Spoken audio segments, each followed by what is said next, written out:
Morning Chill Sports.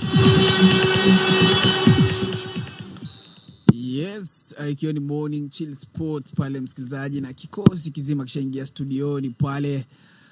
Mko freshi? Sasa naupata mko poa? Mimi niko poa, niko Kamil Gado. Nasema tumekuja tena na tena. Sports order boy. Yeah, niko poa. Simwombe wasikilizaji niko na kina nani bana, niko na kina nani kama kawaida mazee, uko na your boy Don Shivago in the building. Tunawakilisha sport leo kama kawaida pale. Yeah, Mwangi Haro na ama pia Grand Chico. Yeah. Mr. Don Shivango. Tupeleke na rada. Kama ulivyosema jana kulikuwa na mechi moja kabambe sana kwenye timu yetu ya wanadada. Kumekuwa na show moja, nadhani matokeo hayakuwa ya kufurahisha kwa upande wetu wa Kenya. Game jana timu yetu ya Harambee Starlets waliweza kupigwa mabao 5-1 mazee. Imekuwa story ya kusikitisha sana. Sijui alichukuliaje hili jambo. Kama kuna timu yenye imekuwa kitu represent vizuri, imekuwa ni Harambee Starlets. Tumeona wakijituma, tumeona wakienda levels, tuliona hata ranking za FIFA tulikuwa sijui namba ngapi, tulikuwa juu sana Afrika, hata tulikuwa juu kushinda timu ya wanaume pale. And kufungwa bao 5 ni mingi sana, ni friendly but ilikuwa friendly ama ilikuwa friendly. Kipindi cha kwanza iliisha 1-1, lakini sijui what went wrong katika kipindi cha pili. Wanadada walikuja na wakaamua kuachilia, wakaweza kufungwa mabao 4, ikawa 5-1 baada. Kama kawaida vile tumesema, hizi mechi kawaida za maandalizi zinatuonyesha tuko wapi. Ni za kujipima nguvu. So inatuonyesha tuko wapi. Tupende tukatae, ndio maana pia tunasema timu yetu ya wanadada iko na they need to work a lot more, but nadhani tu ilikuwa maybe ni some technical juu kama mechi imeisha sare ya 1-1 kipindi cha kwanza.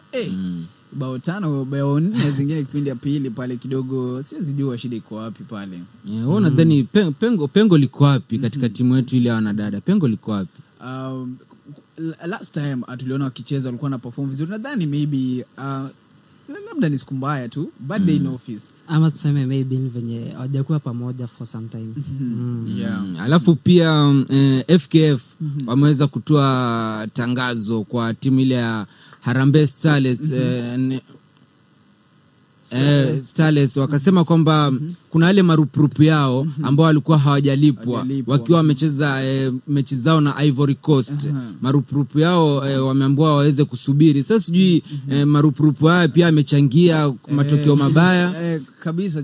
Nakumbuka timu ya wanadada imekuwa ikidai marupurupu kwa muda mrefu pale, imekuwa ikidai kuna ada zao fulani hawajakuwa kilipwa.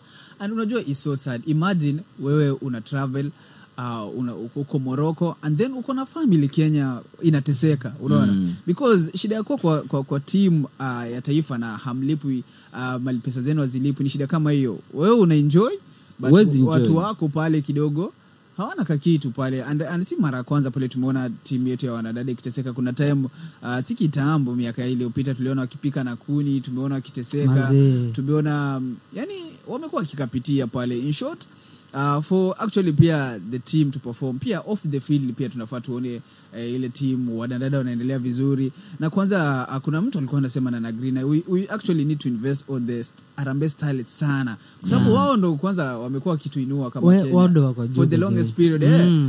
Sisi wanaume tumekuwa tukipigwa tu. Mimi ningetaka kuwasi FKF waweze kulipa wanadada wale marupurupu yao, kwa sababu wajua money is the biggest motivation. Nadhani pia jana matokeo yalienda vibaya, kwa sababu wewe kama hujalipwa obvious utakuwa wacheza na hasira, utakuwa wacheza na feelings, na ukiwa wacheza na feelings wa mara nyingi utafungwa tu, kwa sababu hutocheza at your best, unaona? So ningeweza kuwasi FKF mazee, pesa tueni pesa.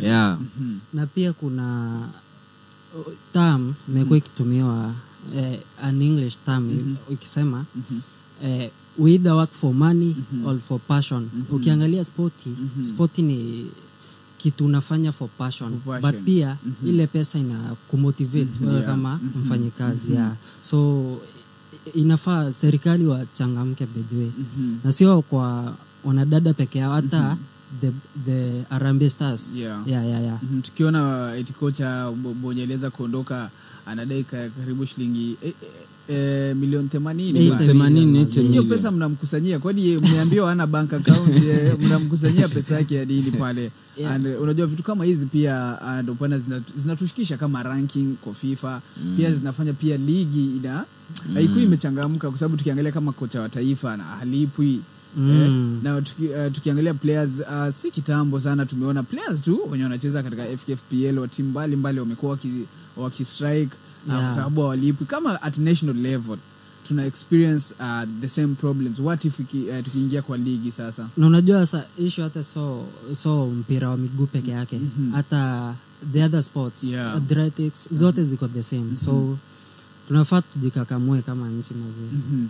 Kweli government of Kenya mazee shirika FKF jamaa waingilie kati mazee muweze kutoa pesa ili watu pia waweze kufurahia waweze kucheza na passion kwa sababu wakipata ile motivation pia passion inakuwa juu na unaweza kuleta performance nzuri. Kwa hivyo FKF angalieni hilo swala.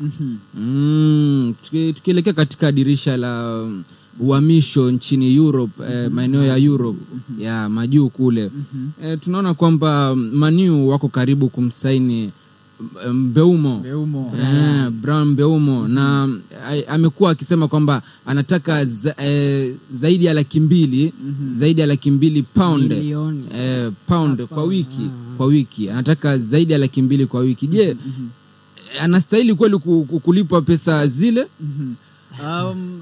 Kicho kwanza nadhani swali ni Manchester United wataweza kumlipa kama kuna timu ambayo inapenda inaharibu game ni Manchester United inaharibia wenzao kwa sababu surely utapata player hata kiwango chake cha kucheza si kikubwa lakini mshahara anaolipwa ni mnono mno. Nadhani Mbeumo hata kama ni kusaidia Manchester United atasaidia atakuwa ni kiungo muhimu pale kwa kikosi cha Amorim lakini nadhani hapo kwa pesa kidogo ni mingi sana kwa Mbeumo pale. Nadhani atakuwa among the most paid players tayari in Manchester United. Na pia ukiangalia wajua Mbeumo kuna timu kadhaa zilikuwa zikimtaka zikitaka huduma zake. Kuna timu kama vile Newcastle na wajua Newcastle wanacheza Champions League by the way. So hata ukiangalia tuseme tu sasa kitu inamotivate kwenda Manchester pesa. Ni ile tu pesa. Kwa sababu kama angekuwa anataka kucheza katika ligi bora ama ligi kubwa hata ukiangalia kimchezo Newcastle wako juu ya Manchester mbali sana. Hiyo na ipingu hiyo ni world fact. Hiyo ipingu. Kuna time niliona video fulani TikTok shabiki fulani wa Man U akisema akitabiri kwamba wataweza kuchukua ligi wataweza kuchukua ligi msimu unaokuja.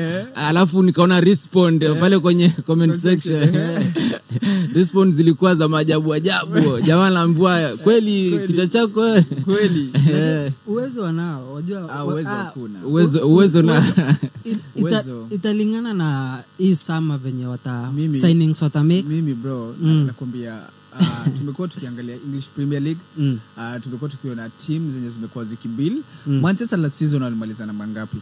15 wakabati walibeba ni hakuna alitoka bila kama mwenzake Arsenal hakuna kitu alibeba but tunaangalia imetake how long Chelsea kukambaka hata kuwa top 4 2 seasons sahi. Angalia teams zenye ziko top 10 vile zina build squads na momentum ziko nayo. Wajua nini imechangia mimi kutoa kauli ile kuwa uwezo wanao. Ukiangalia tu 2014 hapo kuna msimu Chelsea walimaliza namba kama 11. Ule msimu Mourinho alifurusha wakaleta sijui Gusidi kama wakamaliza namba 11 kwenye ligi. Na msimu uliofuatia walimchukua sijui Antonio Conte akaja akabeba akabeba ligi na wao. Sasa ili depend na zile signings walifanya na pia the fact that walikuwa wanacheza game moja kila weekend.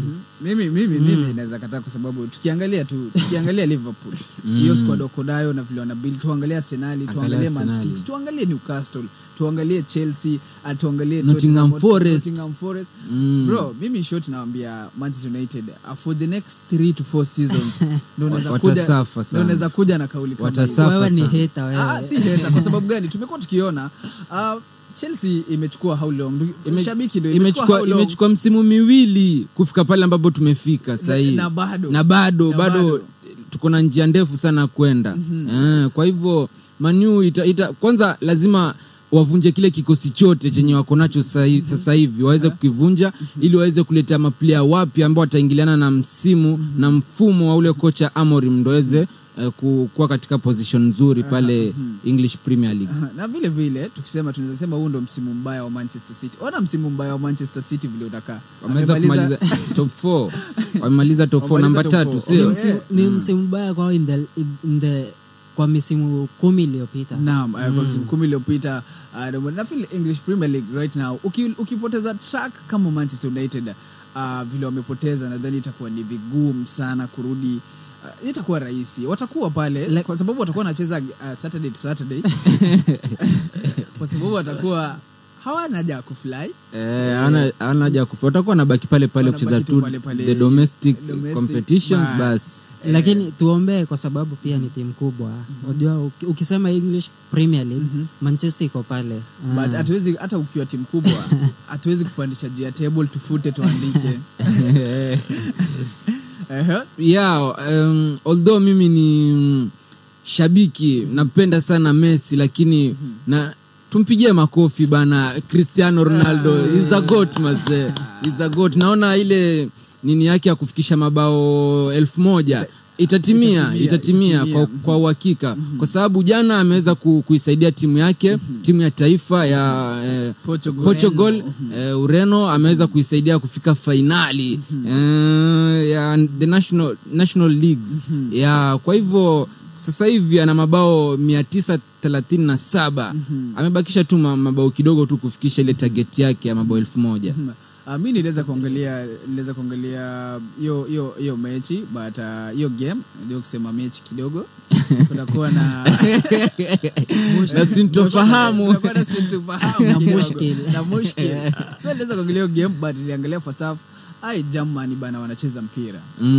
Germany wanacheza mpira. Nadhani tu ni ile Germany kidogo game of chances. Wali waste chances zao mingi pale, and then pia Mr. Bruno Fernandes kama kawaida alicheza kama pale katikati akijaribu na Neto. Sikujua Neto kwa moto. Neto na speed. Neto na speed yuko vizuri. Jana Neto alicheza. Alikuwa moto sana. Nadhani tu ni ile tu Portugal walikuwa wamejipanga, but Germany now they another level wanacheza. Niliona jana the first attempt yenye Portugal waliweza kuifanya ilikuwa ndani tayari wakaweza kufunga. Kwa hivyo naona ilikuwa game of chances. Hata kama timu gani hiyo ilikuwa inacheza nayo Germany. Hata kama Germany walikuwa wana mchezo mzuri. It is a game of chances. Ukiangalia pia Portugal pale mbele ni wazima. Wako na goat Cristiano. Ukiangalia Germany, tuseme kidogo wanamtegemea sana ule Jamal Musiala. So the fact that akucheza ile mechi ili kidogo wajua creativity kidogo iliwaumiza kidogo. Lakini congrats to Portugal. Wajua mimi ni fan wa Portugal so mimi si fan wa Portugal, but nilikuwa natakia Portugal ushindi kwa sababu nilikuwa nikiangalia kikosi ya Germany nilikuwa na feel tu wanafaa kushinda.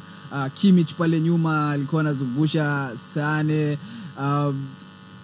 Mimi naweza sema tu Germany hata bila kukosa Musiala, Germany tu game likataa. Kwa sababu naye Portugal walikuwa waodi mpira kabisa pale msikilizaji. Nikikubaliana na kauli yako ya Bruno kuperform vizuri katika mechi ile. Pia mchezaji mwenzake wa Manchester United Casemiro jana nimeona kauli yake anasema kwamba Manchester United ama Bruno Fernandes ndo the heart of Manchester United. Manchester United inacheza kulingana na vile Bruno anacheza. Kama anataka waende mbele basi watacheza kwenda mbele. Kama anataka warudi nyuma basi watacheza kurudi nyuma. Kwa hivyo hiyo kauli hiyo inaambatana vyema na kuonesha mchezo wa Bruno Fernandes, captain wa Manchester